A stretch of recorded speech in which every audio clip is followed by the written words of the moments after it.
Good morning. I am Sushma Tripathi, PhD History from Kendriya Vidyalaya Dhana. I will start History Chapter 2, topic Kings, Farmers and Towns. Part 5. This is the last part of this chapter. Point 7. Back to basics. How are inscriptions deciphered? So far, we have been studying excerpts from inscriptions, amongst other things. Inscription में जो भी चीज़ें दी गई हैं उसकी study हमने कर ली, but how do historians find out what is written on them. पर अब इसमें हमें ये देखना है कि हिस्टोरियंस जो हैं वो इंस्क्रिप्शन में क्या लिखा हुआ है कैसे फाइंड आउट करते हैं। 7.1 डेसिफरिंग Brahmi. Most scripts used to write modern Indian languages are derived from Brahmi. Modern Indian language derived Brahmi से हुआ है। अशोक के मोस्ट इंस्क्रिप्शंस पर ब्राह्मी लिपि ही लिखी हुई है। From the late 18th century, European scholars aided by Indian Pandits worked backwards from contemporary Bengali and Devanagari. European scholars ने भारतीय पंडितों की सहायता से बंगाली और देवनागरी लिपि का अध्ययन किया। Comparing their letters with older specimens, उन्होंने इन लेटर्स को कंपेयर किया।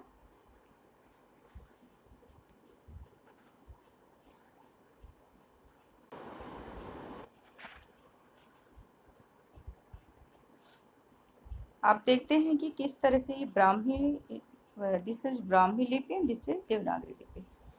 देवनागरी लिपि में क कैसे बना हुआ और ब्राह्मी लिपि में च, और ब्राह्मी लिपि देखें उनमें सिमिलरिटी देखें, सिमिलरिटी और डिसिमिलरिटी देखें। फिर इसी तरह से यहाँ एक सिमिलरिटी दिख रही है द में। दोनों ब्राह्मी और देवनागरी लिपि लगभग एक जैसी ही लिखी हुई है।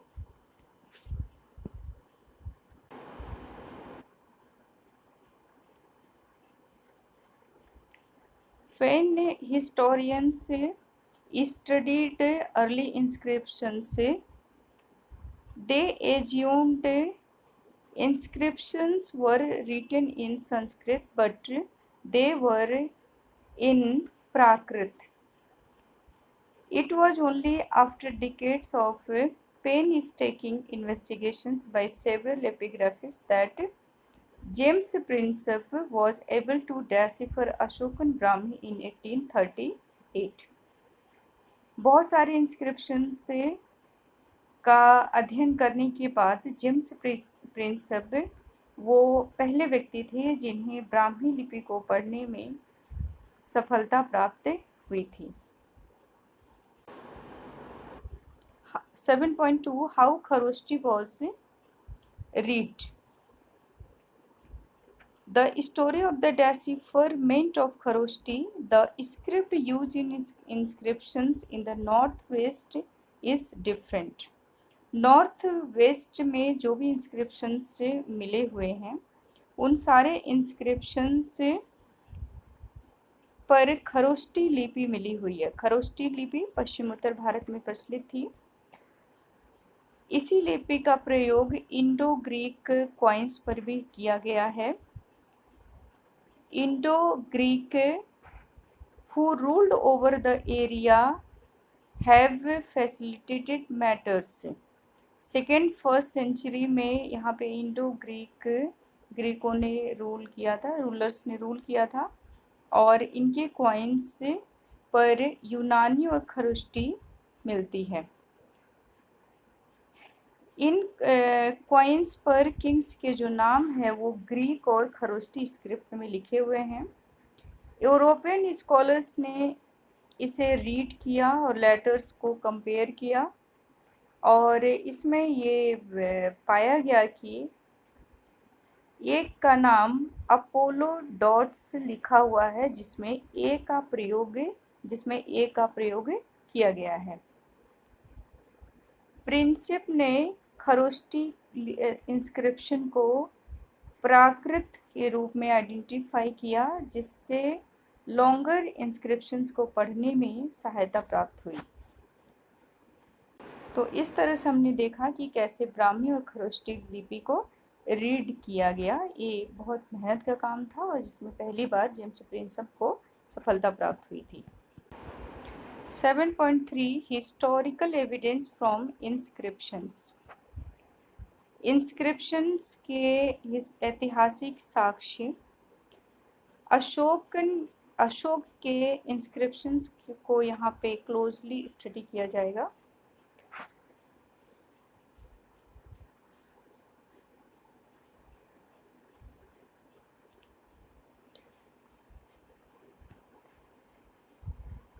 अशोक के इंस्क्रिप्शंस पे सोर्स 10 में बताया गया है कि अशोक का नाम नहीं लिखा गया था, लेकिन इन्होंने जो टाइटल अडॉप्ट किया था वो रूलर का देवानाम पिय था, जिसका मतलब होता है beloved of the gods and Piyadassi. Ashok का यहाँ पे टाइटल कुछ इंस्क्रिप्शंस में बिलव्ड ऑफ द गॉड्स बताया गया, पियदस्सी और प्लीजेंट टू बी होल्ड। और पियदस्सी का मीनिंग यहाँ be pleasant to behold. The name Ashoka is mentioned in some other inscriptions. Ashok नाम अदर इंस्क्रिप्शंस में लिखा गया था, which also contain these titles. After examining all these inscriptions and finding that they match in terms of content, style, language and paleography, epigraphists have conducted that they were issued by the same ruler.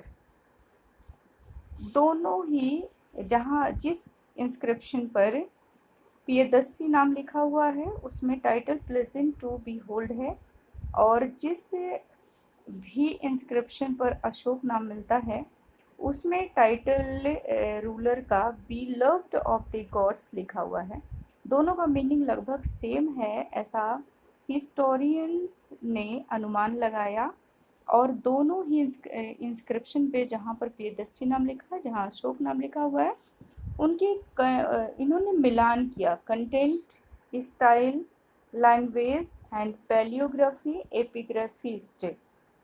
ये इससे अनुमान लगता है कि ये सभी inscription issued by the same ruler. ये सारे के सारे इंस्क्रिप्शन जो है एक ही रूलर के द्वारा इशू किए गए थे।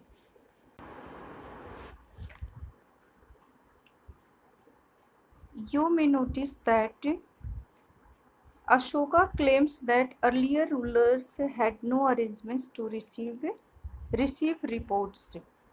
अशोक अपने इंस्क्रिप्शन में क्लेम करते हैं कि rulers had no arrangements to receive reports. Report को रिसीव करने का अरेंजमेंट उनसे पहले के जो शासक हैं उन्होंने नहीं किया था। If you consider the political history of the subcontinent prior to Ashoka, do you think this statement is true?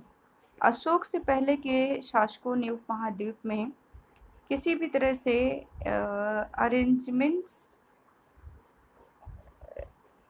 नहीं किया था जो है किसी भी रिपोर्ट को रिसीव करने के लिए, तो क्या ये सही है? हिस्टोरियंस को इस तथ्य की जांच पड़ताल करने के लिए बार बार अभिलेखों को पढ़ना पड़ता है। आपने यह भी देखा होगा कि हिस्टोरियंस को ब्रैकेट में लिखे हुए शब्द होते हैं जिससे उन्हें बार बार से उसका मीनिंग निकालना होता है। This has to be done carefully. इसको बहुत केयरफुली करना होता है to ensure that the intended meaning of the author is not change, कि उसका जो मीनिंग है वो मीनिंग ना चेंज हो जाए। तो ब्रैकेट में लिखे हुए शब्दों को भी के हिस्टोरियन से बहुत केयरफुली सावधानी पूर्वक पढ़ते हैं ताकि उसकी जो मीनिंग है वो चेंज ना हो सके। ये सोर्स 10 है जिसमें ऑर्डर्स ऑफ द किंग लिखा हुआ है और इसमें जो है दस स्पीक्स किंग देवानाम पियदस्सी और यहाँ पे पियदस्सी के जो ऑर्डर्स हैं वो यहाँ पर बताए गए हैं। इंडो ग्रीक क्वाइंस है, किंग मेनंदर का ये क्वाइंस है। इंडो ग्रीक शासकों के द्वारा जो क्वाइंस जारी किया गया था वो इसमें से ये मेनेंडर शासक थे उनका ही है। सोर्स 11 में the anguish of the king,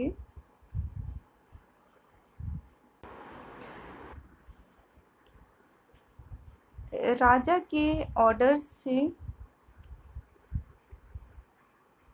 near cities और इम्पोर्टेंट रूट्स पर प्राकृतिक पत्थरों पर खुदे हुए थे। तो इससे प्रश्न ये उठता है कि would passers by have stop to read this, क्या वहाँ से गुजरने वाले जो लोग हैं वो रुक करके इनको पढ़ते थे।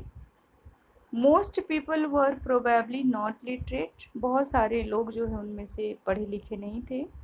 Did everybody through out the sub continent understand the प्राकृतिक यूज्ड इन पाटलिपुत्रा, क्या सब कंटिनेंट में रहने वाले सभी लोग प्राकृतिक जो पाटलिपुत्रा में प्रयोग होता था उसको समझते थे। Would the orders of the king have been followed, क्या जो किंग के ऑर्डर्स है उसे फॉलो किया गया है। Answers to such questions are not always easy to find, इन सारे प्रश्नों का उत्तर प्राप्त करना हिस्टोरियंस के लिए हमेशा इजी नहीं होता है। Some of these problems are evident if you look at an Ashokan inscriptions. Ashok के इंस्क्रिप्शंस में यदि हम देखें तो कुछ समस्याओं के प्रमाण भी मिलते हैं जिनमें उनका दुख परिलक्षित होता है। इसमें युद्ध वॉरफेयर के बाद अशोक की मनोवृत्ति एटीट्यूड में परिवर्तन भी परिलक्षित होता है। हिस्टोरियंस के लिए ये भी एक समस्या है कि अगर वो इंस्क्रिप्शंस पे लिखे बातों का कुछ अलग मतलब ले लेते हैं तो ये और भी ज़्यादा कॉम्प्लेक्स हो जाता है। As we shall see the situation becomes more complex once we move beyond reading the inscriptions at face value. Ashokan inscriptions found in present day Orissa but not depicting his anguish. In other words, the inscription has not been found in the region that was conquered. Inscription जिस reason को कंक्वर्ट किया गया था वहाँ नहीं पाया गया। What are we to make of that? Is it that the anguish of the recent conquest was too painful in the region and therefore the ruler was unable to address the issue?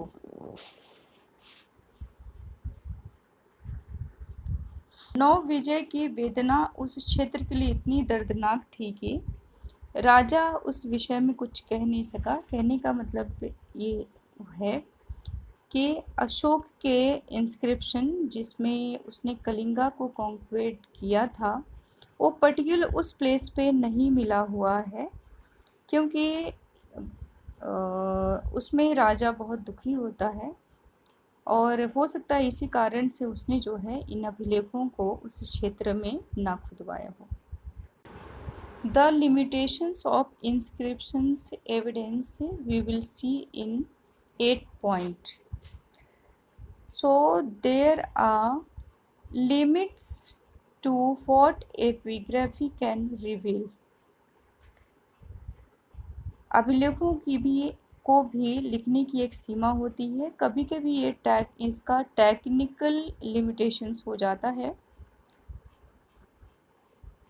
Letters are very faintly engraved and thus reconstructions are uncertain. कई बार जो inscriptions पे letter लिखे होते हैं वो letter बहुत हल्के होते हैं, तो इतिहासकारों के लिए ये भी एक समस्या है। ऑल्सो इंस्क्रिप्शंस में बी डैमेज्ड और लेटर्स मिसिंग। कई बार इंस्क्रिप्शंस डैमेज हो जाते हैं, उसमें जो लेटर लिखा रहता है वो मिसिंग हो जाता है। Besides it is not always easy to be sure about the exact meaning of the words.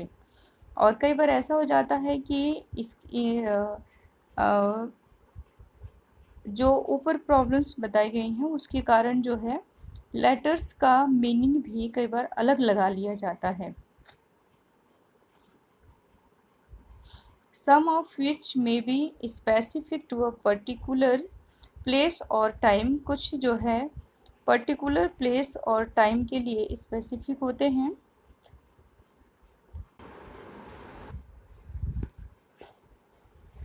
If you go through an epigraphical journal, you will realize that scholars are constantly debating and discussing alternative ways of reading inscriptions। कई बार ऐसा आपने शोधों में पढ़ा होगा कि जो scholars होते हैं वो इंस्क्रिप्शंस की रीडिंग के लिए विकल्प ढूंढते रहते हैं, उसके अल्टरनेटिव को ढूंढते रहते हैं। Although several thousand inscriptions have been discovered, several thousand inscriptions को डिस्कवर्ड किया गया है, but not all have been deciphered. सभी को पढ़ा नहीं जा सका है, ना तो उन्हें पब्लिश किया गया है और ना उनका ट्रांसलेट किया गया है उनको। Besides, many more inscriptions must have existed which have not survived the ravages of time। इसके अतिरिक्त बहुत सारे अभिलेख रहे होंगे जो वर्तमान में उपलब्ध नहीं हैं, और जो अभिलेख उपलब्ध हैं वे इनके अंश मात्र हैं। So what is available at present is probably only a fraction of what was inscribed। यानी जो भी अभिलेख हमारे पास हैं वो जो है अंश मात्र हैं। There are some more fundamental problems। Not everything that we may consider politically or economically sufficient was necessarily recorded in inscriptions। Inscriptions में सभी बातों को रिकॉर्ड नहीं किया जा सकता, ये भी एक मूलभूत समस्या है। For instance, routine agriculture practices and the joys and sorrows of daily existence find no mention in inscriptions।